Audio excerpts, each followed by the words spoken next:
Inside a CT scanner, massive kinetic energy is converted into a highly concentrated, invisible beam of radiation.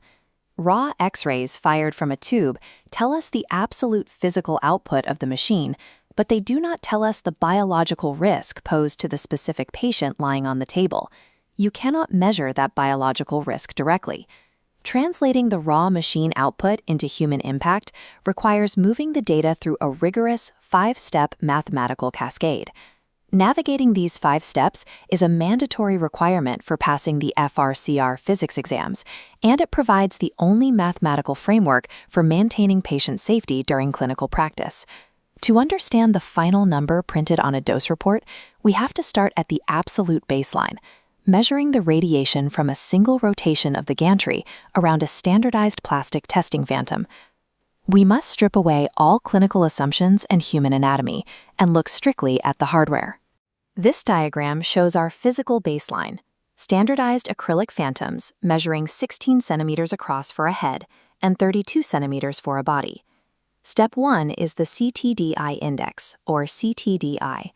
This is the absolute dose delivered to these phantoms from a single 360-degree rotation of the tube.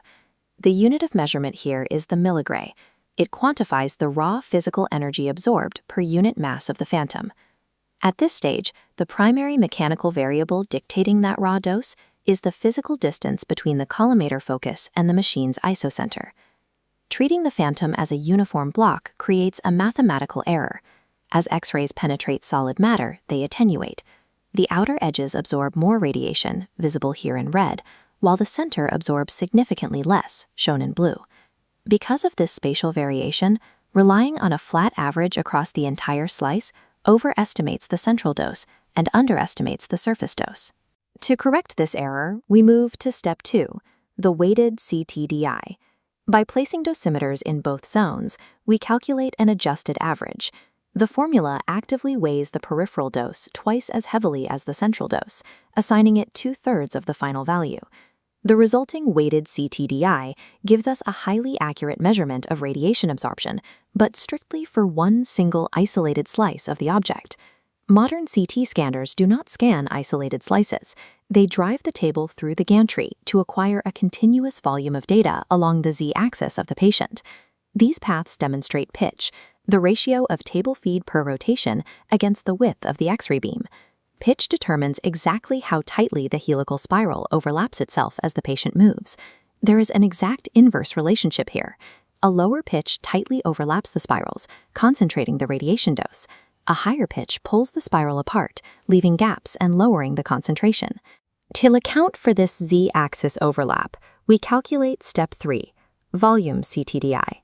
We take the weighted CTDI from the single slice and divide it by the pitch. In clinical settings, many manufacturers auto-compensate for pitch adjustments by altering the tube current to maintain consistent image noise and dose.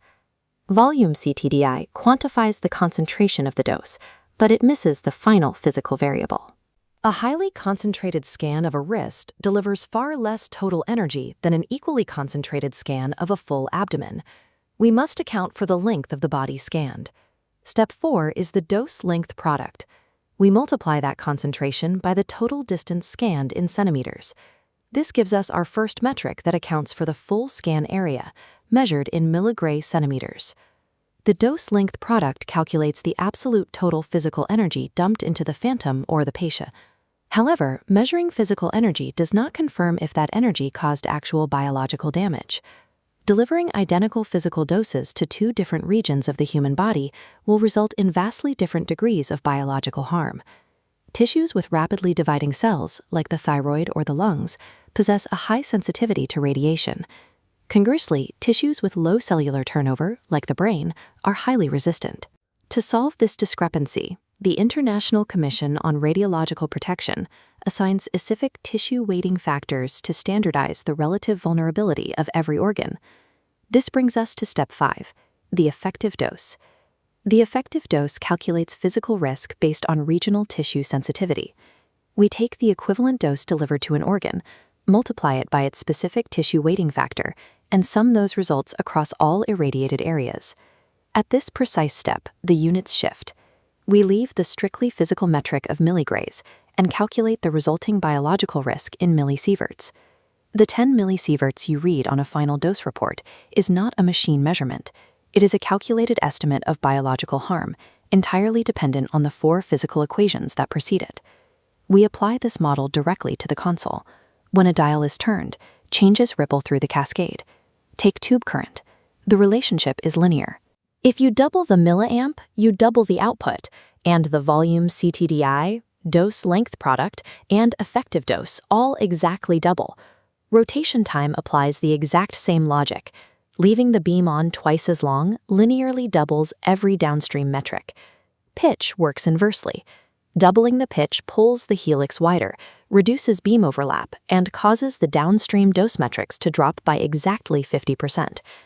The final parameter, tube voltage, breaks from this linear behavior entirely.